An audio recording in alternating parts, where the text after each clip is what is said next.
Bienvenidos y bienvenidas un lunes más al podcast que no se hace, se organiza. Bienvenidas un lunes más a ¿No odias los lunes? Odiáis el capitalismo.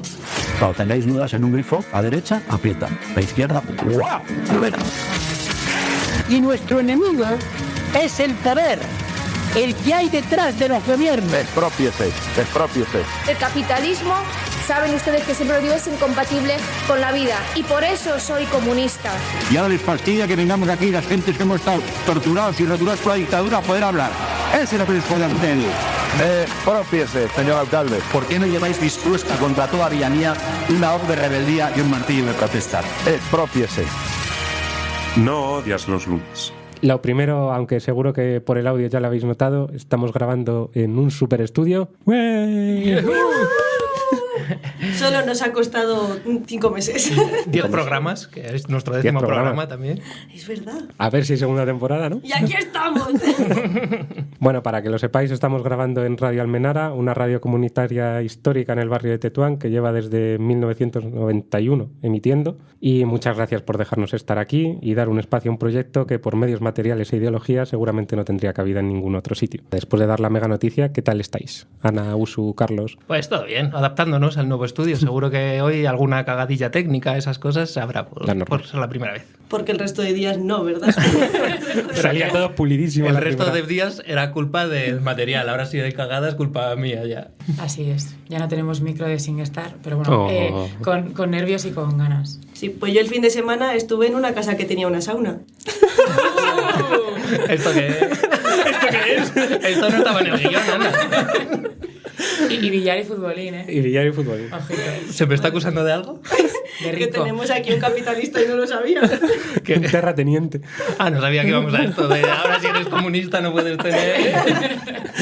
De su envidia nace tu fama. Totalmente.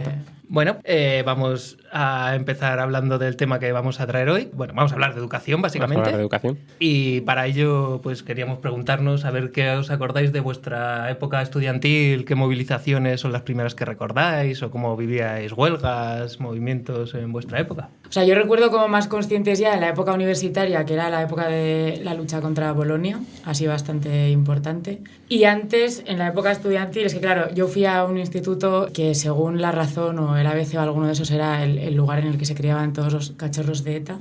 Entonces todas las movilizaciones estudiantiles terminaban con policía cargando dentro del instituto y bastante así. Y, igual que la tuya, ¿no, Ana? O sea, cargando en tu instituto. Yo la verdad es que, como ya he dicho otras veces, no estuve politizada hasta más o menos los 21 años o así. O sea que encima he ido a colegios concertados porque ahí me mandaron mis padres. Y yo no sabía lo que era una huelga estudiantil hasta que no llegué a la universidad realmente, y en primero de carrera incluso no entendía por qué había huelgas de estudiantes. O sea, entendía las huelgas de profesores porque al menos mis padres sí que me han enseñado que el sindicalismo es bueno y mi madre ha hecho huelgas y todo eso a tope, pero como que no terminaba de entender el concepto. Y ya con el paso del tiempo pues descubres que las huelgas estudiantiles también son muy importantes. Cada uno se politiza en su momento, oye. Sí, yo el primer recuerdo que tengo es que me pareció muy guay que echasen silicona en la puerta de mi instituto para no entrar. Entonces es el primer recuerdo así que tengo de una movilización estudiantil. Y luego ya, como ha dicho Ana, pues en la universidad. O sea, mi entorno familiar no era para nada politizado. Sí que es verdad que en el instituto me juntaba con un grupo que empezó a abrir así como un poco el despertar político, pero luego ya hasta la universidad, nada. Pues yo sí, desde el instituto. Mis primeras manifestaciones eran contra la ley educativa, pues no sé qué ley educativa sería en aquel momento, en el año 2002, 2003, que me llevaba a mi hermana de la mano, básicamente. Así la recuerdo. Y luego, claro, una continuidad total, porque ya estábamos en la asociación de estudiantes, en la universidad, justo contra el Plan Bolonia. A nosotros nos tocó de lleno la lucha contra el Plan Bolonia. Entonces, sí, ahí estuve desde jovencito.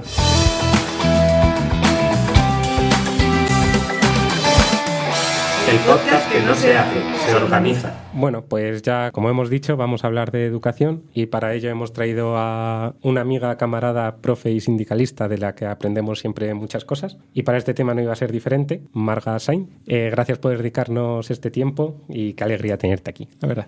Muchísimas gracias, no al revés, yo encantada. Bueno, antes de entrar en materia, lo primero que queríamos preguntarte para conocerte un poquito más es ¿cuándo decidiste ser profe y por qué? Bueno, es que me gustaba la historia, es lo que yo estudié, me gustaba la historia desde pequeñita, me gustaba entender la cadena lógica de las causas y las consecuencias de los acontecimientos, no era una cuestión de este tópico, ¿no? De la historia que es memorieta. Me gustaba esa lógica y los amigos del colegio me pedían que les aclarara las dudas y me decían, ¡ay, qué bien lo explicas! ¿Cómo se te entiende? Y bueno, pues a uno le gusta, ¿no? A una le gusta que resultar útil, ¿no? A los demás. Y bueno, pues todavía me lo dicen las alumnas y los alumnos. Y es una cosa realmente emocionante, ¿sabéis? Cuando ves el brillo de los ojos, que es esa conexión, ¿no? Eléctrica de las neuronas. Dices, lo he entendido. Perfecto, vamos bien, ¿no? Ahora, claro, yo hay que aclarar esto, que estas cosas de ser profesor o profesora no es una cuestión de vocación ni de predisposición biológica, que esto de la vocación siempre se utiliza con truco, para que entonces, como te gusta tu trabajo, ya te vamos a pagar menos. No, mira, esto es una ciencia, ¿no? El don de la palabra pues también se aprende escuchando, se aprende leyendo y además, insisto, es una ciencia, en mi caso pues la didáctica de la historia, ¿no? Tiene su aquel. Y bueno, por lo demás pues trabajo para ganarme la vida, que yo tampoco odio los lunes, odio el capitalismo. Como todas aquí. Además de profesora, eres sindicalista. Con esto mucha gente le vienen un montón de prejuicios a la cabeza. Explícanos, porfa, qué significa ser sindicalista dentro de la comunidad educativa. Bueno, es que solo no puedes... Con amigos, sí. Esto es básico, ¿no? La unión hace la fuerza, cada uno por separado está en manos de la arbitrariedad, juntos tenemos la posibilidad de cambiar el actual estado de cosas, ¿no? Cuando vivimos situaciones de explotación, de discriminación o de injusticia, aprendemos rápido que hay que organizarse para cambiarlo. Y la solidaridad, pues ha sido siempre la fuerza de los trabajadores, no hay otra. El profesorado tiene sus reivindicaciones laborales, como cualquier grupo de trabajadores que no somos seres de luz. Pero además de un interés profesional, pues es un compromiso con la calidad de la escuela pública. Por lo que siempre redunda en beneficio del derecho a la educación de los estudiantes, ¿no? Desde el sindicato, que en mi caso es las Comisiones Obreras, que es un sindicato de clase con dimensión sociopolítica, pues trazamos las reivindicaciones conjuntas de la comunidad educativa. La alianza es natural porque compartimos el interés por tener la mejor escuela pública. Así que siempre contamos con las familias, con el personal de administración y servicios que también educa, porque compartimos ese objetivo, ¿no? De escuela pública de calidad. Y además, que los estudiantes vean a sus profesores luchando por sus derechos es una escuela de democracia y de aspiración por la justicia social para ellas, ¿no? Y para ellos. Nos encanta la pancarta, la habéis visto estos días en las movilizaciones, de el maestro luchando también está enseñando. Y es que reivindicamos nuestro papel en la emancipación social. Pues sí, como decías, en la Comunidad de Madrid llevamos 2 o 3 semanas con movilizaciones y los 2 días de huelga educativa que hacía tiempo que no veíamos, con todos los sindicatos de la comunidad educativa además apoyándolas. La última fue ayer, si contamos desde el momento que estamos grabando este programa, que tuvo un seguimiento aproximado del 66% del profesorado en ambas jornadas, ¿no? ¿Y qué se está reivindicando? Cuéntanos un poco qué ha hecho que esta vez sí todos apoyen estas movilizaciones. Bueno, la prepotencia de la Consejería de Educación de Madrid, que no sabía ni razones y encima cayó en la tentación de creer que nos podía partir en dos a los sindicatos, ¿no? Cuando finalmente rompieron las negociaciones, pues nos encontraron a todos de frente. Normal, que se creían que iba a pasar. Por eso hemos asistido a las manifestaciones más concurridas desde hace una década. ¿Qué reivindicamos? Pues nuestra tabla reivindicativa es facilita y muy obvia. Son 9 elementos. Los enuncio. 1. Reducción de las horas lectivas. 18 para secundaria, 23 para primaria. Somos la única comunidad autónoma que queda en todo el Estado que sigue teniendo esta carga lectiva. Ya este recorte se ha resuelto en el resto del Estado, ¿no? Estas horas lectivas y no lectivas servirían para la coordinación, las tutorías, las correcciones, que no todo es estar en el aula, ¿no? La segunda reivindicación es la construcción de nuevos centros públicos, tanto de FP como de secundaria e infantil, que hace décadas que no se construyen en Madrid. Tercer elemento, evitar la segregación socioeconómica. Somos una de las comunidades autónomas con más enseñanza privada concertada. Bueno, ya hablaremos más adelante de otros mecanismos de segregación socioeconómica. Somos de los países de Europa con más segregación. Siguiente elemento, la reducción de ratios sin supresión de grupos. Esto de las ratios significa el número de alumnos y alumnas por profesor-profesora, ¿no? Entonces nos dicen, bueno, pues si queréis que reduzcamos los grupos a 25, pues ya los siguientes alumnos en matricularse, pues como ya no caben, ya los mandamos a la concertada. No, estamos hablando de reducir el tamaño de los grupos sin suprimir los grupos. La pandemia demostró que esto funcionaba, se enseña mucho mejor en grupos reducidos porque evidentemente puedes ocuparte mejor de cada cual y esto significaría más profesores para desdobles y apoyos. Otro elemento, elemento. La reducción de la burocracia. A ver si nos centramos en formar a los estudiantes y atender a las familias, ¿no? En un artículo que recientemente ha publicado el compañero Agustín Moreno, se refería a una compañera suya que en el instituto le decía: hay que ver lo que nos hacen trabajar para que no trabajemos de lo nuestro, ¿no? Venga, papeles. Papeles que sirven para justificar la ausencia de recursos, ¿eh? Vale. Más, una equiparación salarial con la media del resto de comunidades autónomas. Hemos perdido mucho poder adquisitivo desde el 2010, que nos empezaron a escatimar. Fijaros, los profesores y profesoras de Madrid cobramos hasta 434 euros menos al mes que los profesores y profesoras del País Vasco o de Navarra, y con lo caro que está vivir en Madrid. Si vamos asistiendo a una fuga de cerebros, pues que no se sorprenda a nadie, ¿no? Otro elemento, una cosa obvia, que las becas vayan para los estudiantes de la escuela pública, los recursos públicos para la pública, y nada, decíamos en las manifestaciones, para la privada, que estamos haciendo regalitos a las familias ricas. Penúltimo elemento, el aumento de los trabajadores y las trabajadoras especializados en atención a la diversidad, para atender a las distintas necesidades del alumnado y cuidar la salud mental, que es un tema tremendo, ¿no? Hablamos de profesionales de pedagogía terapéutica, de audición y lenguaje, de compensatoria y en general de equipos de orientación, que son absolutamente imprescindibles en los centros. Y por último, pues un fomento de la formación profesional pública, porque es verdad que hay una demanda social y está aprovechando la administración para abrir grupos en el negocio de la privada concertada y no en la pública, y esas son las reivindicaciones inmediatas de estas dos huelgas y sus correspondientes manifestaciones. ¿Habrá más? Sí, claro. Porque no hay previsión de que acepten todo esto, ¿verdad? Sí, también te queríamos preguntar, porque todo esto obviamente no ha venido de un día para otro, porque una huelga es siempre el último punto al que suelen querer llegar los trabajadores, ¿no? Porque no solo porque pierdas el día de sueldo, sino que también pierdes la cotización, te arriesgas a posibles represalias, ¿no? Entonces, ¿cómo ha sido para que llegara a la educación pública madrileña esta situación? Bueno, es que esto no es un defecto, no es una deformación de medidas bien intencionadas que resultaron fallidas, no es un accidente, no es solo tampoco cuestión de dinero. Se debe a la aplicación de una política muy concreta conocida como neoliberalismo, y consiste en 1. El recorte sistemático de recursos, 2. La depauperización de las condiciones laborales, 3. La privatización de lo público y 4. La segregación socioeconómica del alumnado. Y si lo vemos en su globalidad, es una política consciente. Ocurre, por cierto, en todas las autonomías gobernadas por la derecha, ya sea históricamente o recientemente. En Andalucía ahora, en Cataluña de siempre, en Valencia, ¿no? Así que, evidentemente, también lamentamos que el gobierno de coalición no tome decisiones valientes en defensa de la escuela pública. Debería blindarla por ley. Eso es una de las reivindicaciones seguramente más necesaria, ¿no? Pero bueno, volviendo a Madrid. Es un saqueo desde hace 29 años que gobierna el PP. Esto también, en los datos, hay que citar siempre las fuentes, nos lo recordaba Agustín Moreno en un artículo recientemente publicado en prensa, ¿no?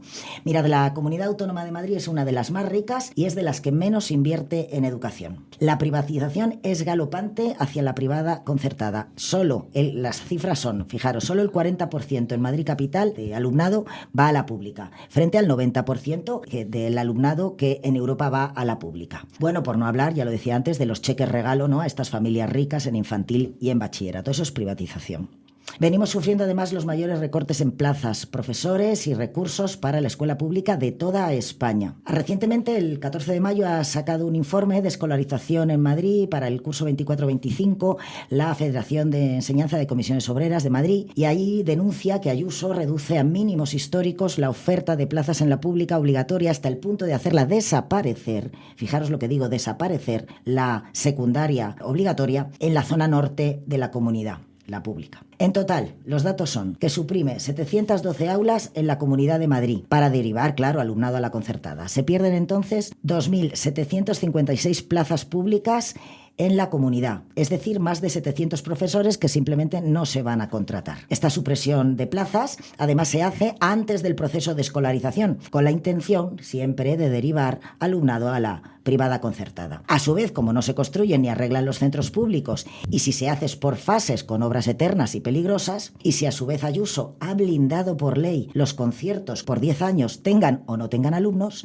pues fijaros el cuadro. Por cierto, aquí la excusa de blindar la concertada no es que está bajando la natalidad, que es lo que nos dicen para la pública, ¿no? Para esto no hay excusa, ¿no? Ustedes tendrán los mismos grupos, 10 años, tengan o no tengan alumnos, vaya por Dios. Total, que su cacareada libertad de elección de centro, que hablan y hablan, pues es mentira podrida porque se encargan de que no puedas elegir pública. En el Ayuntamiento de Almeida pues es igual. Han dejado a 1.400 bebés sin plaza en las escuelas infantiles municipales. Sí, para que se vayan a la privada. Es exactamente la misma política. Algunos elementos más, pues las ratios, ya lo contábamos, son de las más altas de España. Y decíamos que España está a la cabeza de segregación socioeconómica de Europa, y no lo digo yo, lo dice la Universidad Autónoma, ESADE, Save the Children, UNICEF, en fin, que es un clamor, ¿no? Y no solo en cuanto a la concertada, también sobre el programa de bilingüismo, que si queréis hablamos luego, ¿no? Todas estas medidas pretenden, en definitiva, dejar reducida la escuela pública a un servicio asistencial para pobres con nula calidad educativa y garantizar el monopolio del conocimiento para las élites y sus capataces. La escuela pública fue una conquista de la clase trabajadora porque siempre entendimos que el conocimiento es un derecho y una condición de emancipación.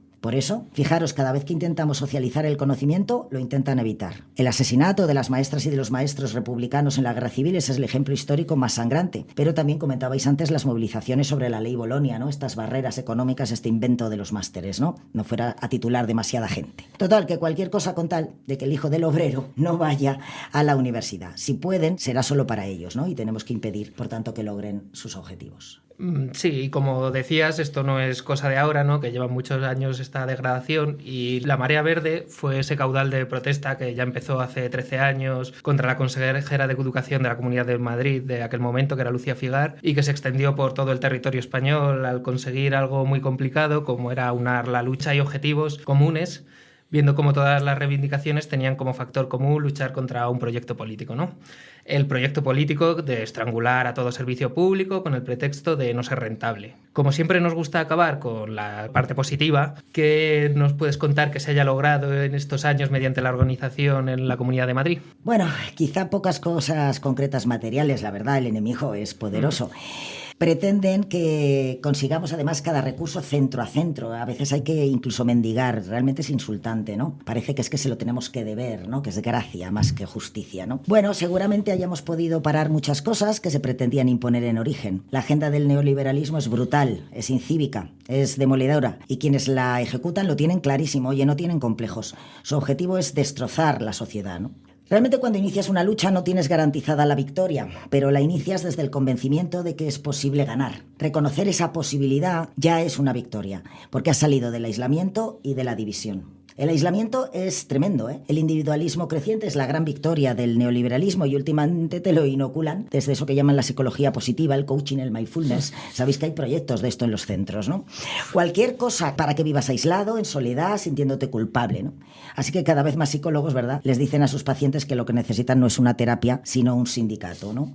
Y luego la división es múltiple. La división en la escuela pues también existe. No solo hay una situación entre el funcionariado con plaza, el interino, el que lleva más años, el que lleva menos, sino en general en la sociedad, ¿no? La discriminación de las mujeres en el patriarcado, la racialización de las personas migrantes, el penúltimo contra el último, el nacional contra el extranjero, cualificado contra el no cualificado. En fin, son trucos, divisiones para rompernos. Así que romper, entiendo yo, el aislamiento y la división es ya una victoria. Reconocerse parte de la misma comunidad educativa con intereses y reivindicaciones comunes, organizarse en un sindicato o en la Marea Verde o en un movimiento social del barrio que reivindique la educación pública, en fin, es ya una victoria porque alumbra esa posibilidad de una escuela y una sociedad mucho mejor. Fijaros, en las campañas de matriculación decimos que la escuela pública no solo te prepara para estar en el mundo, decimos que te prepara para mejorar el mundo. ¿Y victorias concretas? Bueno, pues pese a los recortes, la segregación escolar, la sobrecarga de trabajo o las carencias en atención a la diversidad, seguimos enseñando y obteniendo los mejores resultados en la EBAU respecto a la privada.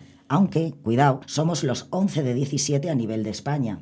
Quiere decir que tenemos verdaderamente un modelo mediocre. Yo no entiendo a Ayuso cuando presume, ¿no? En fin, seguimos llevando miles de hijas de trabajadoras a los estudios superiores, seguimos educando con sentido crítico y seguimos construyendo espacios de convivencia democrática. Si todo esto no fuera importante, no nos darían tanto la lata.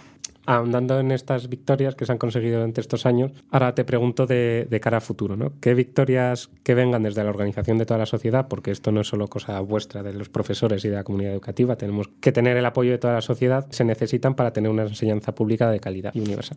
Bueno, lo primero es revertir los recortes del 2012 que nos impuso Ayuso y que luego tomaron cuerpo en el decreto ley 1412 de Rajoy, que ahí siguen.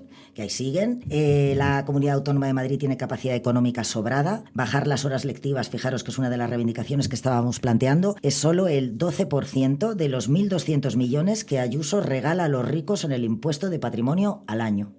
Otro elemento que evidentemente tendría que ser compartido socialmente es que la educación no es un negocio, que es un derecho, y que la escuela pública, la enseñanza pública, se debe blindar legalmente. Obviamente tendríamos que caminar hacia el compromiso de financiación del 7% a largo plazo y al margen de los vaivenes de las mayorías parlamentarias. Un elemento que la comunidad educativa de la pública comprende y comparte es la supresión de los conciertos educativos y la extensión de la red pública de propiedad y gestión pública. Más elementos. Revisar, seguramente interrumpir, el programa de bilingüismo en la escuela pública, que solo genera segregación. Hay centros gueto y hay centros infrafinanciados y otros sobrefinanciados. Eso es una fórmula de segregación. Seguramente es urgente cambiar en los currículos esta concepción de seguir, sobre todo en la universidad, ¿verdad?, los intereses empresariales o más utilitarios, ir hacia una enseñanza pues mucho más basada en las ciencias, en las humanidades, en las artes, en elementos para conformar una sociedad más justa.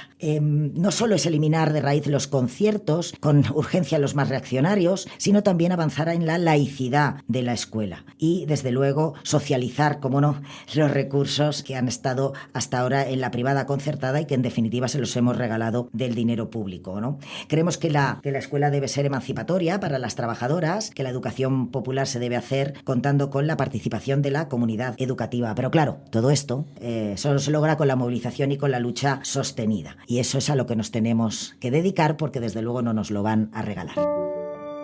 Y ya para terminar, te damos un papel en blanco y te dejamos en un mundo utópico. ¿A qué modelo educativo deberíamos aspirar como sociedad? Bueno, estas cosas no se puede pensar desde el momento presente en una ley educativa cerrada y acabada, porque dependerá de los hombres y de las mujeres del futuro, que seguro llegarán a mundos más justos y tendrán que decidir cómo lo quieren hacer en ese momento. Pero desde luego podemos soñar, faltaría más, ¿no?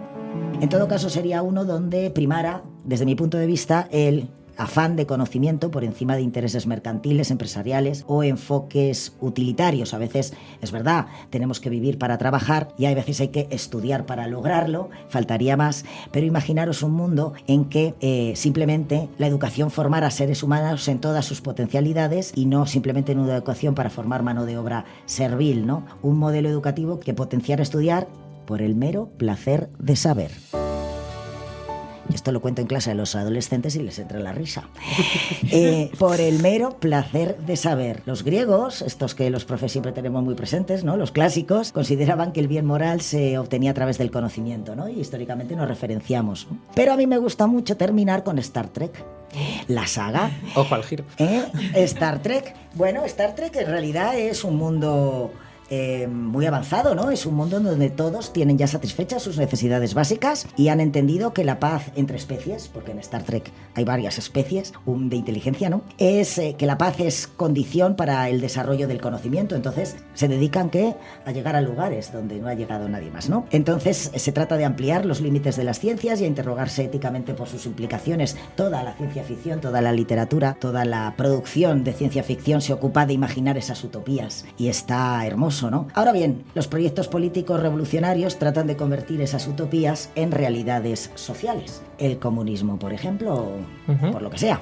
En eso estamos. Muchas gracias. Muchas gracias a ti, Marga. Ha sido todo muy interesante. Muchas gracias por venir a explicarnos la realidad de la educación y nada, ahí seguiremos en las calles apoyando todas las reivindicaciones de la educación pública madrileña. Eso es. ¿Eres marxista? Eres marxista, Pero todavía no lo sabes. Bueno, pues para el Eres Marxista de hoy estuvimos dando muchas vueltas pensando sobre qué películas sobre educación podíamos analizar, porque para elegir teníamos una lista larguísima. Marga también nos ha dado la idea de que Star Trek habría sido una buena idea. Ojo, eso para la siguiente se viene. Pero bueno, yo estaba ahí en mi mundo de fantasía que aparece cuando he visto una peli o una serie de época y he sido muy feliz. Y es que el estreno de los Bridgerton ha sido hace nada. Que Netflix me pague, por favor, por la publicidad. Y me transportó a ese mundo de nuevo. Y como tampoco quería destruir mi felicidad, porque analizar esas pelis y series en realidad es el Me mal, cachis. Usu lo sabe también. Dije, bueno, pues me voy a ir un poco más atrás y al final encontré la solución. No es de época, pero más o menos es inglés y además todas lo hemos estudiado en el instituto, que hoy es un punto a favor. Así que sin más dilación, hoy os traemos al rey de la comedia romántica del siglo XVI, la persona con más adaptaciones al cine de sus obras, el inigualable, el inconfundible William Shakespeare. Ser o no ser. Esa es la cuestión. Así de primeras, suena raro que traigamos a una persona tan poco marxista a esta sección. Tan poco marxista como para que tuviese que esperar el mundo más de 200 años a que naciese Karl Marx. Pero seguro Por lo que sea, no sabía lo que era. Seguro que os convence un poco si os digo que Shakespeare era uno de los autores preferidos de Marx. Es más, su hija Eleanor recordaba que Shakespeare básicamente era la Biblia de su casa y la verdad es que Marx tenía razones para sentirse atraído por sus obras. Creo que para entenderlo mejor hay que empezar, como con todo buen análisis, por el contexto. Así que primero os voy a comentar un poco el contexto personal, porque con el histórico vamos a ir haciendo un repaso por algunas de sus obras. No va a ser de todas, porque el señor escribió La friolera de casi 40 obras teatrales, más toda su poesía, pero bueno, aunque si lo hiciésemos cumpliríamos mi sueño de hacer un podcast de 8 horas para que me acompañase toda la jornada laboral, que por lo que sea esta gente no quiere hacerlo, no entiendo la razón. Vamos en camino, ¿eh? Cada vez duramos 10 minutillos más. Porque luego hay un pobre hombre que tiene que editar 8 horas de podcast. Mi plan sigue adelante. Bueno, pues este señor fue el tercer hijo de 8 que tuvieron John y Mary era la hija de un granjero con muchas tierras, que en dinero de ahora sería el equivalente a tener un piso de 40 metros cuadrados en las afueras. Vamos, como ya os he dicho, era un partidazo la señora. Y el señor aparentemente lo que sabía era de cervezas, porque su trabajo era probarlas. Y efectivamente, en esa época probar cervezas era un trabajo que, si no fuese porque podrías morir de disentería cada día, merecería la pena viajar al pasado, la verdad. También fue concejal y además fue chambelán del municipio. La gente se acercaba a él diciéndole: ven a mis 15 ya, vamos a celebrar mi sexy chambelán.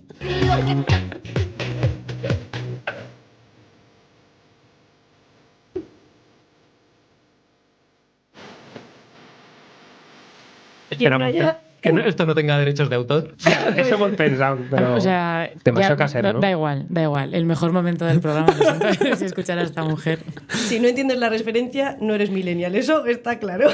Bueno, el resumen es que su familia al final era de una nueva clase que estaba apareciendo en ese momento, que es la clase media. Vivió de manera cómoda, aunque no era de la nobleza, y pudo estudiar gracias a que su padre fue concejal. Aunque él no fue a la universidad, por ejemplo, y por eso recibió críticas del resto de sus compañeros escritores de la época, a lo que él respondía con un: antes de criticarme, intenta igualarme. También es verdad que su padre tuvo muchas deudas y al final esto le permitió conocer a Shakespeare una realidad no tan acomodada que influyó claramente en sus obras. Y bueno, ahora que conocemos un poco el contexto de su vida personal, podemos empezar a hablar del contexto histórico, que como ya os he adelantado, por ejemplo, la clase media era algo que empezaba a existir y eso es porque él nació en una época de cambio, donde el feudalismo estaba desapareciendo para dar paso a nuestro amado capitalismo. Gracias.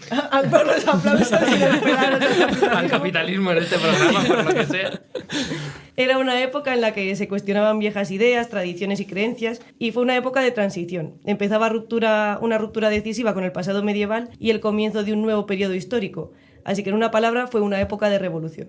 Después de un siglo de sangrienta agitación conocida como la Guerra de las Rosas en Inglaterra, llegó una época de estabilidad política bajo la nueva dinastía de los gobernantes que eran los Tudor. Creo que es los únicos que conocemos todo el mundo, ¿no?, de esa época en Inglaterra. Y bueno, con la derrota de la Armada Española en 1588 se estableció Inglaterra como una potencia militar. Así que un segundo de silencio por Españita, por favor. ¡Por puto defender España! También se convirtió en una potencia comercial líder en el escenario mundial.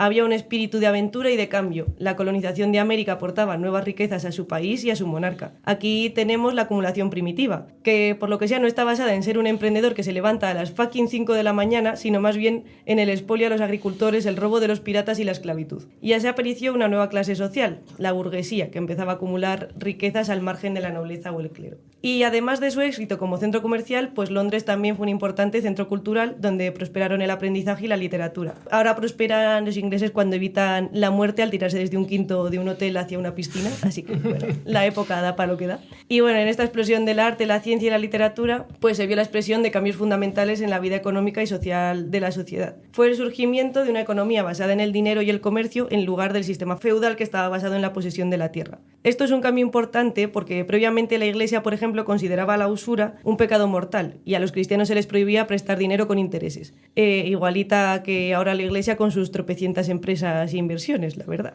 Y este papel lo desempeñaban generalmente los judíos, lo que es la principal explicación del aumento del antisemitismo en aquella época. En la obra El mercader de Venecia, Shakespeare retrata en términos negativos a Shylock, el prestamista judío, y aparece la relación entre acreedores y deudores que ha existido de una forma u otra desde la antigüedad. Esto expresa gráficamente la recién establecida importancia del dinero como elemento vital del comercio y base de toda la vida económica. No es casualidad que en sus manuscritos filosóficos de 1844 Marx cite a Timón de Atenas para subrayar el poder del dinero en la sociedad burguesa. Y cito: Shakespeare destaca dos propiedades del dinero en particular. 1. Es la divinidad visible y 2. Es el proxeneta universal de los hombres y de los pueblos. Shylock es la personificación del capital. Antonio, en cambio, representa una moral del viejo mundo en el que se suponía que los límites de la amistad y el honor gobernaban de forma suprema. Por el contrario, Shylock representa la nueva moral capitalista que antepone la búsqueda del beneficio a todas las demás consideraciones. El crimen más atroz de Antonio desde el punto de vista de Shylock no fue que adorara a la Santísima Trinidad, sino que prestó dinero sin exigir intereses, violando así el principio del santísimo capitalismo.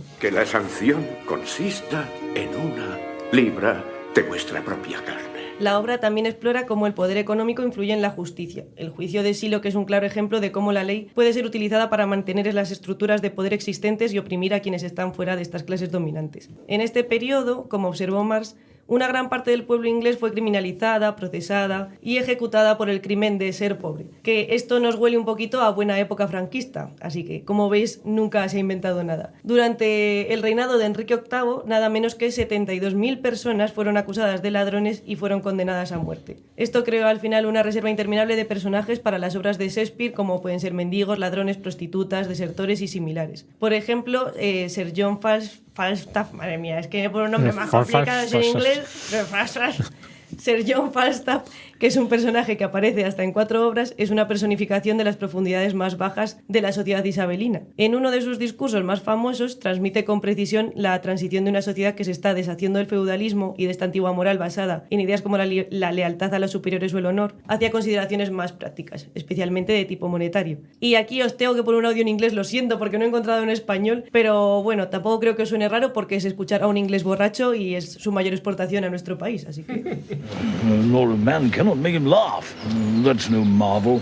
He drinks no wine. Las famosas victorias de Enrique V podían haber apelado a los sentimientos patrióticos más nobles del público de Shakespeare, pero definitivamente se sentían mucho más a gusto con la mala vida de las tabernas y el personaje de Sir John Falstaff, quien como ellos reía, bebía y maldecía. El saber llegar a todos los estratos de la sociedad fue una de las razones del triunfo de Shakespeare al final en esa época. Y bueno, por otro lado, tenemos en ese contexto histórico la revolución religiosa que arrasó como la pólvora en Europa en aquella época y que afectó de manera muy directa a la literatura además. Cuando el gobierno protestante de Isabel prohibió las obras de misterio, se ve que a partir de entonces ya no les gustaba Stephen King.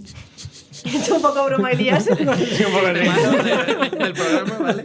Te lo permitimos uno por programa.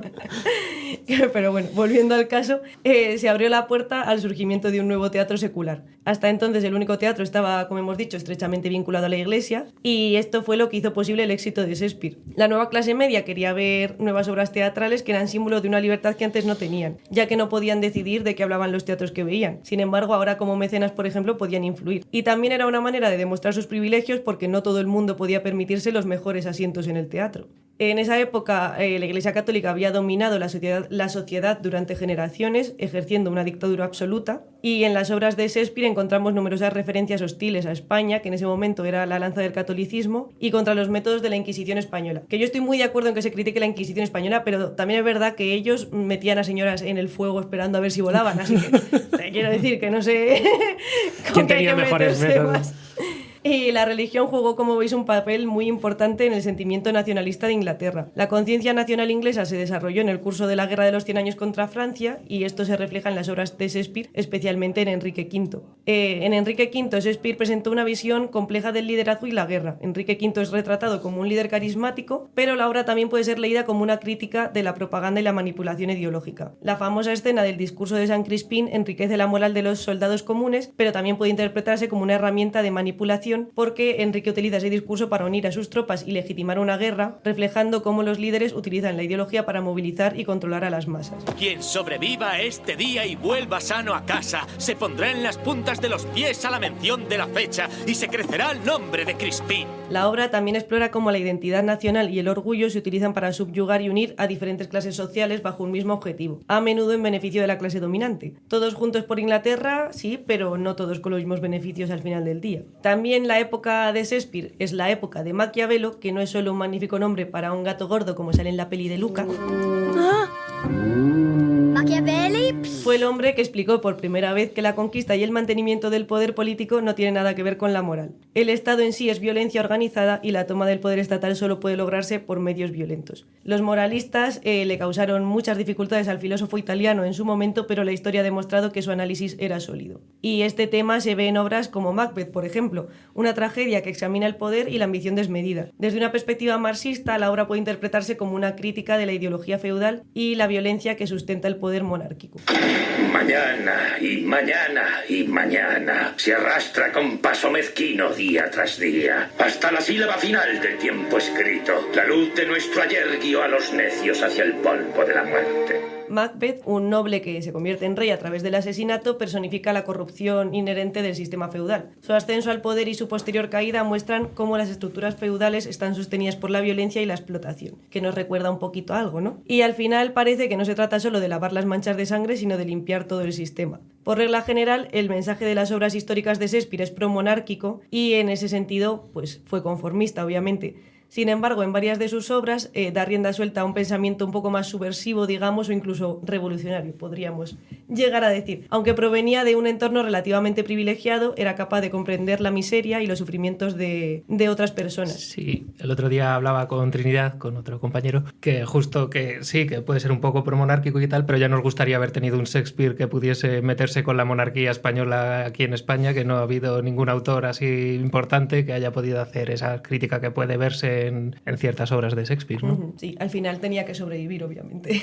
en el siglo que le había tocado. Él vivió en una época en la que el colonialismo, como hemos dicho antes, estaba en sus inicios, y en La Tempestad, la última obra de Shakespeare, encontramos una sorprendente denuncia de la esclavitud colonial. Calibán es un ser monstruoso que vive en estado de salvajismo y que ha sido esclavizado por el mago Próspero, el personaje principal de esta obra. Y en el acto primero, escena 2, ya aquí os lo estoy trayendo, vamos, para que os lo podáis leer en casa. Shakespeare pone en boca de Calibán un discurso que expresa elocuentemente la rebelión del esclavo contra su amo. Reniego de mi magia, rompo para siempre mi varita mágica y sepulto las brasas poderosas que de ella emanan. Bueno, y al final del día, Shakespeare fue producto de una época revolucionaria, una época de transición que abrió nuevas perspectivas para la humanidad, amplió sus horizontes y elevó su imaginación a nuevas alturas. En sus obras se abordan los grandes temas de la vida como son el amor y la muerte, que son la esencia misma de la condición humana, y esto es lo que explica su atractivo universal. Pero los personajes y tramas no son solo productos de la genialidad artística, sino también reflejos de las complejas estructuras sociales y económicas de la Inglaterra renacentista.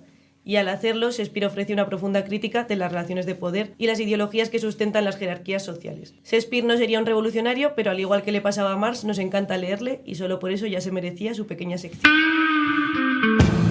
Esto me lo puede hacer mi sobrino mucho más barato. Las cosas de los artistas. Como hoy tocaba hablar sobre la educación, me puse a pensar en arte relacionado con el tema y la verdad es que rápidamente se me vino a la cabeza pues muchísimas pelis, libros, canciones. Hay un montón de creación artística relacionada con la infancia y la adolescencia, con el paso a la edad adulta, con el camino iniciático de los personajes. Creo que está muy guay cuando éramos más peques, ¿no? Y veíamos pelis o leíamos libros sobre aventuras y dificultades a las que se enfrentaban estos personajes. Un poco, de alguna manera, aprendíamos las herramientas, de alguna manera, que veíamos reflejadas en estos relatos. Como se me hace un poco así difícil elegir de qué hablar, porque me venía a la cabeza pues clásicos de la literatura como El guardián entre el centeno, El señor de las moscas, Matilda, La historia interminable, que eran mucho como libros que, en mi caso, ¿no? Como que te mandaban leer en el instituto. Y, yo qué sé, pues películas sobre enseñanza que planteaban entornos diferentes, problemáticos. A mí aquí me encantaría que empezara a sonar la canción de Gangsta's Paradise, pero como no podemos por tema de derechos, pues yo qué sé, por ejemplo, Mentes peligrosas, La Ola, La Clase, Sala de profesores, que acaba de estar nominada al Oscar, o si nos queremos poner así un poco hardcoretas y verlo todo teñido de sangre, pues Battle Royale, no sé, por meter aquí un poco de violencia. Como hay para todos los gustos y a mí me cuesta bastante elegir, me puse a reflexionar, a pensar sobre la influencia de todos estos relatos y del arte en general en mi educación cuando era una niña. Pienso en la manera en que los libros, la música y las películas marcaron mi forma de entender las cosas cuando era adolescente. Cómo me hicieron mirar la realidad más cercana de forma diferente y me permitieron plantearme mundos más allá. Está también el poder de influirnos de forma negativa. Yo nunca me voy a olvidar de la escena de Trainspotting del bebé flotando por el techo, que tuve que esperar como 15 años para volver a verla sin que me diera un pasmo. Pero bueno, quería aprovechar esta sección de hoy para ponerme un poco nostálgica, cosa que a mí la verdad es que se me da de lujo, creo que es así la vena materna, que la tengo muy marcada, y reivindicar la importancia del arte una vez más en este podcast, pues para que no me echéis, básicamente. Así que ya que queréis saber más sobre mí, que estáis todo el día preguntándome, os traigo a una Uxue de 11 o 12 años tumbada en el sofá, escuchando en el Wellman, porque todavía existían estas cosas, cintas de cassette que me dejaba mi hermana, que tiene 10 años más que yo, pues escuchando, yo que sé, a Escape, a Reincidentes, a Erzaña, a Cortatu, que fueron grupos clave en mi educación política, ¿no? Para ir ya metiéndome estas ideas en la cabeza. También me vino a la mente el empezar a ver películas con amigas y la importancia que tenía compartir espacios con iguales. Ya no era solamente ver películas, yo que sé, en casa con tus padres, con tu padre, con tu madre, ya era como el quedar, ¿no? este momento ritual y así como de compañerismo. Recuerdo, por ejemplo, ver Los Educadores en el piso de una amiga que estudiaba ya fuera de casa porque era más mayor, y la sensación que me daba a mí eso ya como de ser ya como importante, ya estaría un poco partiendo el bacalao. Vivimos en una dictadura del capital. Usted robó todo lo que posee. Puedo permitirme tener más cosas porque he trabajado más que otros, porque tuve las ideas acertadas en el momento oportuno. Además, muchos tienen las mismas oportunidades, pero no se dan cuenta. ¿Es un luchador? ¿Verdad que sí? En el sureste asiático muchas personas trabajan 13 y 14 horas diarias, pero no viven en mansiones. Ganan 30 euros al mes. Puede que ellas también tengan grandes ideas, pero ni siquiera pueden pagarse un billete de autobús hasta el pueblo de al lado. Si en mi caso ya el tema político estaba bastante presente en mi casa, porque soy vasca y estas cosas, sí que es verdad que, claro, yo me crié en un pueblo de 24 habitantes, entonces estaba bastante guay el plantearme realidades más allá. Entonces, bueno. Recuerdo también ver con mi mejor amiga Ken Park y Los Soñadores, que me hicieron descubrir diferentes sexualidades, el morbo, lo desconocido, lo que quedaba por vivir, las ansias de comernos el mundo, cosa que luego pues descubrimos que fue al revés y por lo que sea nos ha engullido un poco el mundo a nosotras, pero no pasa nada, seguimos intentándolo y seguimos luchando. Creo que el poder que tiene la cultura en el proceso de identificación con la realidad social, en la construcción ideológica de las personas, es muy potente. Y, bueno, creo que el hacernos sentir parte de un colectivo, de una tribu, aprender a vincularnos, el compartir ideas e inquietudes políticas en nuestros espacios de ocio. Yo recuerdo el trapicheo de CDs allá por los años 2000, que también era, ¿no? Como que empezabas a escuchar reivindicaciones y cosas más allá de las fiestas del pueblo, que estaba muy guay. ¿Creéis que, habiendo nacido, por ejemplo, en el mismo sitio en el que habéis nacido, seríais las mismas personas si en vez de escuchar Barricada, o yo qué sé, Los Chicos del Maíz... Ni un programa sin mentir.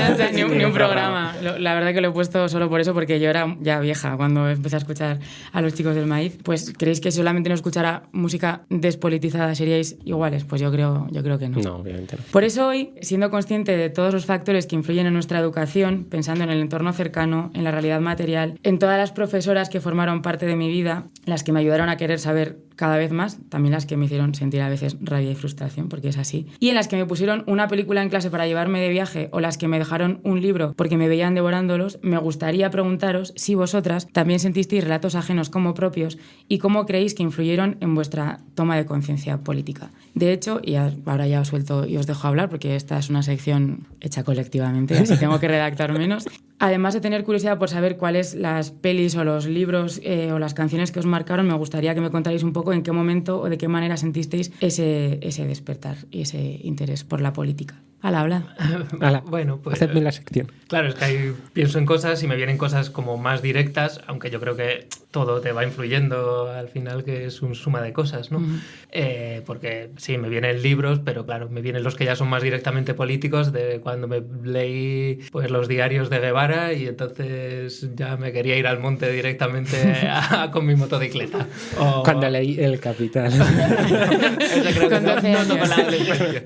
Pero bueno, también pues música, pues eso, desde los grupos que me pasaba nuestro próximo colaborador, que siempre me nutrió de música diversa, bueno, empezando con los primeros que empezamos todos, que eran pues Escape, Boicot, Reincidentes y siguiendo con otros muchos, incluidos los Chicos del Maíz, claro, que eso no me los pasó él, pero también los escuchaba en el instituto. Y luego también recuerdo con mucho cariño eso, muchas pelis, y recuerdo pues también con nuestro próximo colaborador ir al cine, por ejemplo, que quedábamos los amigos ya en el instituto para ir al cine, y esos recuerdos de esas primeras pelis, viendo juntos pelis políticas como puede ser El viento que agita la cebada. Y por tanto, juro solemnemente que apoyaré y defenderé con todas mis fuerzas al gobierno de la República de Irlanda. A Miguel lo ha matado porque no quiso decir su nombre en inglés. Menudo mártir, Teddy? Que Dios se apiade de Irlanda si gentuza como tú se hace con las riendas. Ve acostumbrándote a la idea.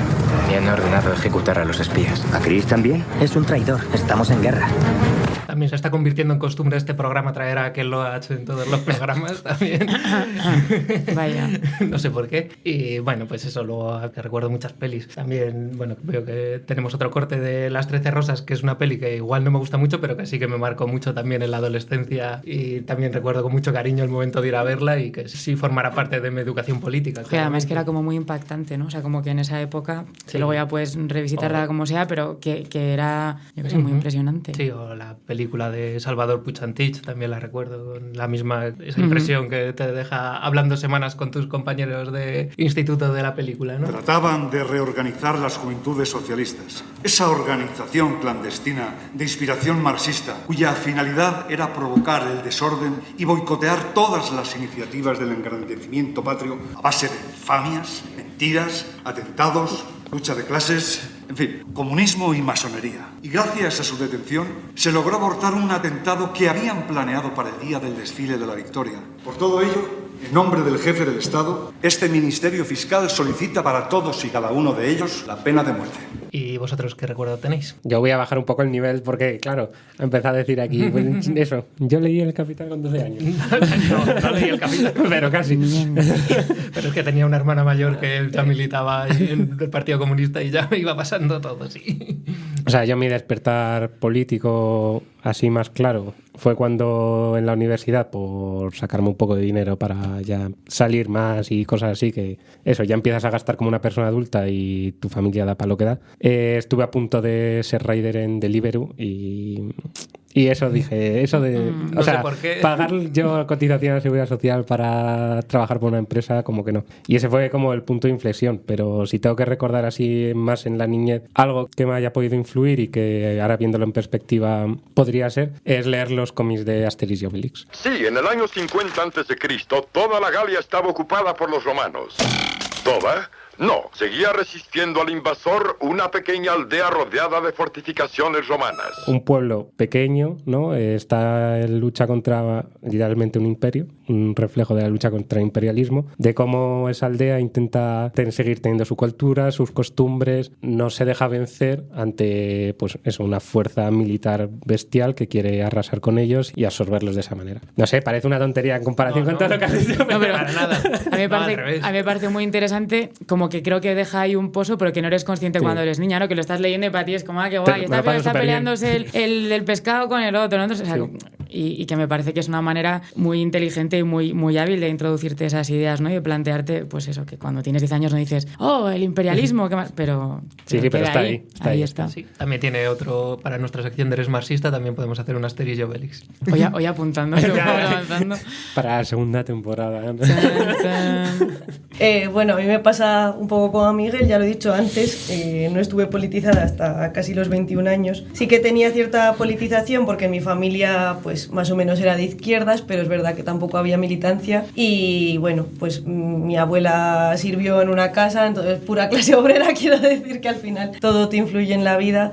Y realmente hasta que no empecé a meterme más en el tema del feminismo en el año 2017, poco antes de 2018 en realidad, justo con la gran huelga, fue ahí cuando empecé ya a militar más y como que se despertó más mi conciencia. A través del feminismo pues empecé a leer algunos libros que ya te metían conceptos un poco más complejos que solo igualdad y la mujer tiene que tener los mismos derechos que los hombres. Pero de mi niñez y de mi adolescencia sí que recuerdo cosas que me marcasen, así muy claras en el cole, fue ver la peli de La Ola. Aquí ya no puede volver a pasar algo así. ¿Ah, no? ¿Y los neonazis? No podemos sentirnos continuamente culpables por algo que no hemos hecho. No se trata de culpa. Se trata de que tenemos cierta responsabilidad con nuestra historia. Bueno, yo soy turco. Lo de la responsabilidad lo sabe todo el mundo. Pensáis que en Alemania no sería posible que volviera una dictadura, ¿verdad? De ningún modo, ya hemos aprendido la lección. Bueno, como que me impactó mucho porque lo veías y decías, podría pasar mañana. No sé, que es como, no va a pasar, pero bueno, toda la gente estaba ahí un poco enloquecida. Y luego también ver Ciudad de Dios, que en realidad yo llorando en clase y nadie más lloraba y yo pensaba, ¿por qué nadie está empatizando con esto? Esta peña es muy dura. La clase de psicópatas. No digas chorradas, ahora el negocio son las drogas. Sí, yo sacaría un banco, eso mola, colegas. No digas tonterías, tío. Ya te dije que si quieres entrar en eso tienes que empezar de recadero. ¿Quieres ser recadero, gilipollas? Hacer de recadero es un rollo, tío. Hasta que pillas algo, pasan años. Eso es verdad. Pero bueno, luego de cosas de mi niñez que ya sí que recuerdo como con más cariño y que sí que me han influido, es leer Manolito Gafotas. Héroe de Carabanchel. Pura clase obrera, en realidad. Total. Para mí me influyó bastante. Quiero decir que muchas veces escribiendo cosas para la militancia o escuchando a gente como que me transporta a los libros de Manolito Gafotas, porque es que su vida, eso era la vida que podemos tener cualquiera de nosotras, y para mí fue muy importante como que el protagonista fuese alguien con el que te pudiese sentir tan identificado, porque su vida es que era la tuya, no era nadie que estuviese en una mansión. Entonces para mí creo que sí que fue una influencia muy importante. Cuando estuvimos hablando de esto y yo es que ya ni me acordaba, o sea, dijiste Manolito Gafotas y fue como... Y yo recuerdo muy como la sensación esta de que en mi entorno de amigas, de la gente de clase y tal, como que yo creo que era yo consciente que el poder adquisitivo de mis padres y el de los padres de los demás no tenía nada que ver, y de repente era como, oh, fíjate ese niño madrileño que por lo que sea estoy conectando muchísimo, porque es un relato parecido, aunque yo iba en taxi a clase. Porque lo pagaba el gobierno navarro. A mí me gusta que me llamen Gafotas. En mi barrio todo el mundo que es un poco importante tiene un mote. Antes de tener un mote yo lloraba bastante. Desde que soy Manolito Gafotas, insultarme es una pérdida de tiempo. Yo quería hacer una mención especial a nuestro querido amigo Elías, porque esa película a mí también me ultra super marcó, y no sé si vas a querer decir algunas palabras. Estamos viendo tu tatuaje de noviembre. ¿Sabe por qué quiero hacer teatro? Se lo voy a decir. Quiero hacer teatro porque quiero hacer algo por mí y por los demás. Quiero hacer teatro porque creo que sirve para comunicarse entre los seres humanos, porque creo que puede ser un camino hacia el entendimiento y hacia la comprensión. Así que quieres cambiar el mundo. Me encantaría cambiar este puto mundo y creo que todavía se puede cambiar. Tremenda película. Es la película. Así es. Es la película. Decir que yo, con el discurso este que acaba de sonar, y creo que el del final, de hecho creo que es más el del final que este, he terminado varios trabajos importantes en mi vida. Uno fue el trabajo final de carrera, fue con ese discurso, y alguna cosilla más. Y vamos, aquí lo llevo en tinta, en piel, noviembre, tremendo peliculón, gracias a Cherito Mañez. Y Óscar Jaenada, por supuesto. Parece que está como el premio a... Sí. Bueno, pues lo dicho, qué importante la educación pública, qué importante el arte dentro de la educación, como has dicho antes, Marga, también, ¿no? Pensando todo el rato en todo con un objetivo productivista, pues eso. Y qué importante el relato para construir lo colectivo. Ya termino por hoy y dejo abierta una ventanita para que la gente nos cuente, si quiere, a través de nuestras redes, @nodiasloslunes, pues qué historias y qué canciones y qué libros y qué todo le han marcado políticamente. No serás comunista, ¿verdad? Hay que ser comunista para leer a Carlos Marx. O comunismo o libertad. Si no eres comunista, ¿qué eres entonces? Nada, cualquier forma de gobierno me fastidia. Pero alguien debe de gobernar. No me gusta la palabra gobernar. El mando en el gobierno significa poder político y el poder político es la forma más directa de oprimir al pueblo. En este país las reglas no se imponen, son el deseo de los ciudadanos libres. Viaje un poco y verá la libertad que tiene. Y no pueden mover un pie sin pasaporte. Soy libre para viajar. Claro que sí, a donde tú quieras. Solo si poseo un pasaporte. ¿Quieres dejarme que... Solo si poseo un pasaporte. O comunismo o libertad, libertad, libertad. Hoy vengo con más miedo del habitual porque... ¡Viva la libertad, carajo! Nuestro compañero Elías, si normalmente nos da hostias hoy en un programa en el que hemos hablado de un tema que él sabe de verdad y controla, nos puede dar buenas leches. Espero que digas sobre noviembre y ya he dicho todo lo que tenía que decir. Todo lo demás, nada igual. Ah, vale, me parece bien. No, pues tenía miedo por el tema educación, que sé que... Vale, no te vas a poner serio. No, os puedo hablar de usted, si queréis. No, tú siempre eres muy educado. Hombre, siempre. Saludo todas las mañanas. Ya. Bueno, ¿qué nos vas a hablar hoy entonces, si no es de educación? Una vez que haya dicho viva la libertad, carajo... Qué grande Milei, ¿no? La frase sobre todo. Vale. Y Milei... ¿Sabes lo que tiene de grande? A ver. Las patillas. Sí, la verdad que tiene una peluca buena. Tiene dos. Una por la izquierda y otra por la derecha. Sí. Por la derecha más grande, de hecho. Bueno, estaréis contentos ya, por fin, de una vez. ¿Por qué? Ya estaréis contentos. Siempre estamos contentos. Sí, pero la última noticia es que nos íbamos a Televisión Española. ¿Es algo de esto? Habéis durado menos en Televisión Española que no sé quién. ¿Nos han censurado? Que UPyD en el Congreso de los Diputados, que fue nada. Ya, nada. ¿Que nos han censurado o qué ha pasado? Cuéntanos la historia. Anda, que estaréis contentos. Aquí habéis venido una radio de hippies como vosotros, ¿eh? La verdad que sí, que es nuestra salsa. Ya podéis recoger los porros, recoger el ayahuasca y vestiros, por favor. Vestiros, por favor. En verdad, sabes que esta radio es más tuya que nuestra, ¿no? La verdad es que sí. Propiedad privada. Propiedad privada. Estaréis contentos, ¿eh? Os traigo aquí una radio de hippies. Contentísimos. Anda aquí. Bueno, hay que decir que ya vale también de bulos y fake news por vuestra parte. ¿Cómo cuál? Vale, pues dentro del nombre. El nombre del programa, o sea, quiero decir que se podría llamar cualquier día menos el lunes. O sea, vosotros estáis aquí vendiendo, no, los lunes. ¿Pero qué es lunes? O sea, hoy es miércoles, que lo sepa todo el mundo. No, es que... Has desvelado nuestro secreto. No, es que, o sea, ya partís de una mentira. Ya, es que no vamos a emitir el mismo día que grabamos, porque... Pues se podría. Aquí en Radio Almenara se puede. Ya, pero es que somos unos cobardes. Y en Canal Red también se podía, pero no queríais. Os daba miedillo, ¿eh? Ahí teníamos miedo de Pablo. Bueno, es que no nos dejaron. Lo intentamos. Hombre, ahí estuvisteis un mes por lo menos. Hombre, es que no eres muy buen colaborador. Nos dices, te voy a meter en tal y no nos metes en ningún lado. Ya nos han metido en una radio de hippies. Habéis estado en Canal Red, en Radio Televisión Española, gracias a mí y a Inés Hernán. Y ahora en Radio Almenara. Yo voy haciendo Vamos para arriba, la tournée. Yo voy haciendo la tournée. La verdad que es donde más orgulloso me siento de estar es aquí, ¿eh? Qué traidor eres a tu propia ideología, ¿eh? Has estado ahí en los dos canales de mayor difusión del comunismo actual. Una cosa. Canal Red y Televisión Española. Y ahí te vienes aquí ahora a fumar porros y a hacer programas en pelotas. Aquí a Radio Almenara, ¿eh? Anda que... Bueno... Así que os gusta la parte 2 de Al salir de clase, ¿eh? 13 rosas, tremendo bodrio de película, ¿eh? Donde salía una actriz que todavía no sé por qué no le han dado el Goya y no sé por qué el Oscar, Leticia Sabater. Es verdad que hacía ahí de secretaria, una cosa de carcelaria, creo. Sí, de carcelaria. Madre mía, ese fue su hype. Después ya hizo la salchipapa. Acaba de sacar tema nuevo. Pues seguro que es mejor que las 13 rosas. O sea, porque tremenda basura de película, donde cogieron a todos los de Al salir de clase y los Serranos y dijeron, una película para vosotros. Y no podía ser otra que las 13 rosas. Por favor, ¿podéis hacer una película de verdad sobre este tema? Sí, pues la verdad que sí. Pero o sea, a mí me marcó en la infancia. ¿Qué le voy a hacer? ¿Alguien puede hacer una película guapa sobre este tema, por favor? La verdad que sí. Un llamado hacemos desde aquí. Por favor. Perfecto. Poco se habla de la pócima mágica de Panoramix, hablando de Asterix y Obelix, ¿eh? ¿Otra vez vas a hacer apología de las drogas? A ver, yo no digo... Pero, vamos a ver. Algo de droga tenía. Esto es apología de las drogas en la más tierna infancia. ¿Sabes? Luego nos extrañamos de que Froilán, con 17 años... se drogue. Claro. Si con 10 años empiezas a leer que una pócima... Hombre, es que Froilán era mucho de Asterix Obelix. Ya. No sé si lo sabéis, yo os lo digo yo. ¿Te lo contaba él? Hombre, no, se lo contaba Elena, su madre Elena. Todas las noches le contaba Asterix y Obelix.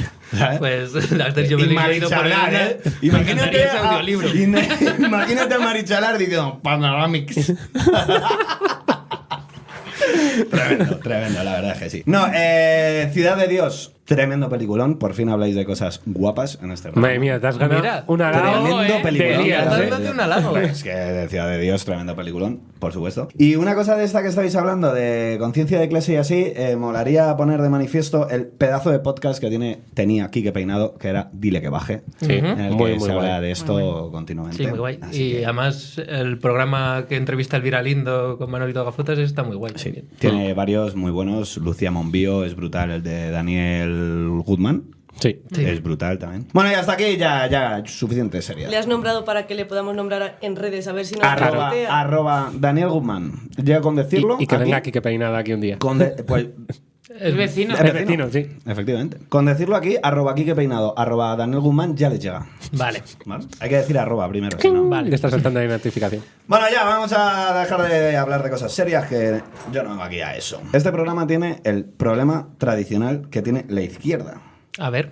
Que es que os ponéis a hablar de cosas complicadísimas en un lenguaje complicadísimo y no llegáis a la peña. Ah, ese es nuestro problema, ¿no?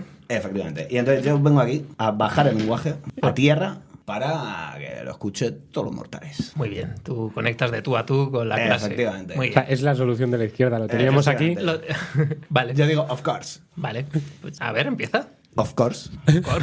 Así es como habla la clase, ¿eh? Efectivamente, digo. Vale. ¿Qué pasa, chavales? Lo primero de todo, ¿cómo están las máquinas?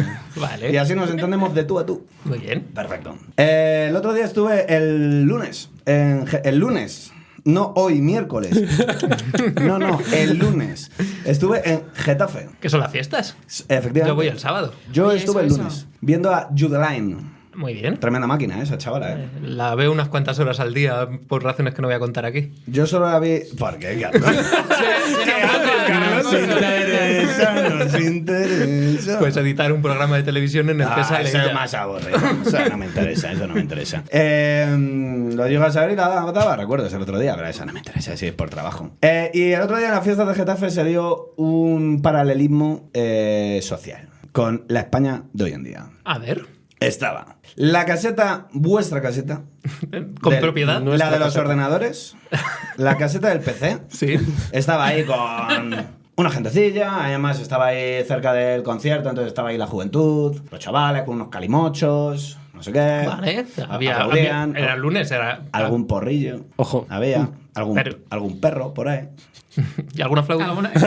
Alguna rastilla. Vale. Chicos, chicos de estos que no se sabe muy bien. Ya.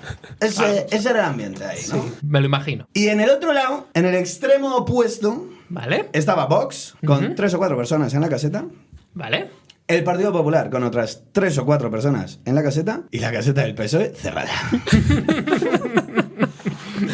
Vale. Y dije, Había que descansar, era lunes. hombre, y ya dije, está. esta es una buena realidad de hoy en día. Estaban La verdad, reflexionando De hecho, con Pedro. Los más que tú, más que yo, más que todos, no estaban. Ni siquiera se les y esperaba, los que ¿no? suman y restan tampoco. Ya. No estaban allí, ¿eh? No estaban los sumanderos. La verdad es que O- si fuese como en las fiestas de los pueblos y las ciudades, estaríamos arrasando. Claro. Porque nuestra caseta siempre Ya, está total. a topísimo. Porque ponemos la mejor música. Pues esto lo pongo como un reflejo social Vale. del país en el que vivimos, arrasados por el comunismo. Así estamos, ¿no? Atrayendo a las masas, ¿eh? Así estamos. A través de calimochos y bocatas de panceta poco hechos. Porros y Judeline. En esto se basa el comunismo de este país. Pues Panceta, porros y Judeline. el sábado vamos allí a preparar una comidita y cosas. ¿Con Judeline también? No, con la gente de Pero con Getafe. porros y cerveza sí, ¿eh? Bueno, ahí lo dejo. Bueno, ¿qué más? ¿Os ha llegado la fotopolla, por cierto? ¿Eh? ¿Sí os ha llegado la fotopolla? Joder, la fotopolla más vista en los últimos 3 días, 4 días. Estoy fuerísima. Joder, pues era una fotopolla donde salía Iberia, Naturgy, Universidad de La Rioja, Telefónica, Banco Santander y la CEO, Todos, y en el centro, el bueno de Milei. Ah, vale. Estaban ahí todos. Vale. Fuerísima estaba de... Eso sí que es una buena fotopolla, Sí, la hemos visto, Pues es genial. También un reflejo de la sociedad. La verdad es que sí, pero, a ver, hay que decir que la gente no se quede con todo lo malo de Argentina. También tiene cosas buenas. Sí, muchas. Ricardo Darín, por ejemplo. ¿Ejemplo? El mate. Por ejemplo. La vaca argentina. Bueno. Cuidado con lo que dices, que a lo mejor entras en un conflicto de quién es esto en realidad. La vaca argentina es argentina. Es como esa la idea rusa, ¿qué va a ser? Pues rusa. Héctor Alterio. También. El cine argentino, en general, 9 reinas, tremendo peliculón, Pero está pasando mala racha igual. Con Milei, el cine argentino. Que no. Ah, vale. Cristina... Está todo bien, todo bien. Cristina Rota. Vale. Ana Carolina, tremenda humorista, por cierto. No tengo el gusto. Buah, pues tremenda máquina. Vale. Sobre humor queer. Buah. Vale. Yo conozco a Malena Pichotes, es argentina. Perfectísima. Malena Pichotes, le iba a decir yo también. Vale. Jota, quita uno. El tango, buenísimo el tango. Bueno, aquí lo practicamos, sí. Todos los Siempre días. que podemos. Siempre. Vale. El dulce de leche. Bien rico. ¿Qué más cosas? Las empanadas. Los alfajores. Los alfajores. Esta lista va a durar mucho. La Patagonia, Río Negro. La Patagonia, Río Negro. Qué bueno que viniste. Está preparando para cuando venga nuestra amiga María a hacer un especial sobre Argentina. María, vuestra amiga María. Así es. Vale. Fijaros que hay cosas buenas en Argentina. Y todo el mundo se queda con lo malo. Yo antes he nombrado a Guevara. Bueno, sobrevalorado. Totalmente sobrevalorado. Vale. Molaban más sus primeros discos, ¿no? Molaban más sus primeros discos, efectivamente. Yo ya estoy, Ah, vale. Pero está lista, vale. Era quedarnos con lo bueno. Con lo bueno. Con lo bueno de Argentina. La gente todo el rato ahí, no, es que... Milei. Digo, hombre, Milei. Ya. También hay cosas buenas. Sí. Se veía que se te estaba acabando el cartón este que traes. Es un cartón de cerveza. ¡Vaya! No, es que aquí, en este puto sitio de hippies, no hay folios porque hablan de reciclar y entonces hay aquí reciclado yo también por integrarte. Integrarme, efectivamente. Muy ¿sabes? bien. Pues me parece maravillosa tu sección de lista de la compra argentina. Y ya está, claro. Vale, pues te agradezco. Me ha pasado una cosa viniendo en el metro buenísima. A ver. De las mejores anécdotas que me han pasado en mi vida, diría, ¿vale? Había una señora que parecía la de la herencia de la tía Ágata. O sea, una señora muy señora, ¿vale? Con su peluquería de hace un rato que olía a laca, su traje de bisón, su collar de bolas. De perlas o lo que fuese. Una señora muy bien vestida ella. Vale. Estaba entre Rita Barberá, pero no la he escuchado la voz. No sé si era Rita. No la he escuchado la voz. Y la tía Gata de la herencia de la tía Gata. Vale. Y de pronto empieza la señora en el metro, ¿eh? O sea, estaba enfrente mía sentada en un vagón de metro sentada, ¿vale? Saca hilo dental, ¿vale? Y empieza gente a su lado, ¿eh? O sea, 2 personas a su lado, yo enfrente. Y yo digo, bueno, voy a hacer como que no veo esto porque me parece más heavy que los Manowar, me parece esto. Además, y como le que señala... sientes que invades tú su intimidad, Sí, ¿no? claro. O sea, ella ahí con el hilo dental, no sé qué, tal. Y de pronto ha pasado lo que no creíamos que fuese a pasar. Y es a ver. Es que esos dientes a los cuales les estaba pasando el hilo dental no eran dientes suyos. Era una dentadura postiza. Y se... ¿Os acordáis de la máscara? Cuando de pronto la dentadura salía por delante del personaje. Pues exactamente eso ha pasado. O el meme es de una señora que va a soplar su tarta de cumpleaños de 104 años y le sale la dentadura y vuelve a entrar. Pues más o menos así. Se le ha quedado el hilo ahí medio colgado. Y ha tirado. Hombre, y claro, y yo ¿qué he hecho? Es que claro. Recoger la dentadura no. No. ¿Pero qué haces? He hecho así como que no me estaba... ¿Cómo está el tiempo, eh? Claro. Tremendo. De las mejores cosas que me ha pasado. No me extraño. Una vez mi padre, ya que está hablando de dentaduras, nos lanzó su dentadura a Carlos y a mí. A mí me dio en el brazo. Es que eso, mira, de verdad. Yo no sé cómo este hombre sigue a mi lado. Porque... Así es. Mordisco a distancia, ¿eh? Por favor. Así es. Bueno, es que la gente... Así que... Hay que cuidar la salud dental. Para que luego la gente diga... Bueno, eso sin duda. Y para que luego la gente diga que no, que es que el metro hay que ir en metro porque te encuentras... Espectáculo. La gloria, bueno, ¿sabes qué? Espectáculo porque es uno. Si fuesen más de uno, serían son espectáculos. Bueno. Joder.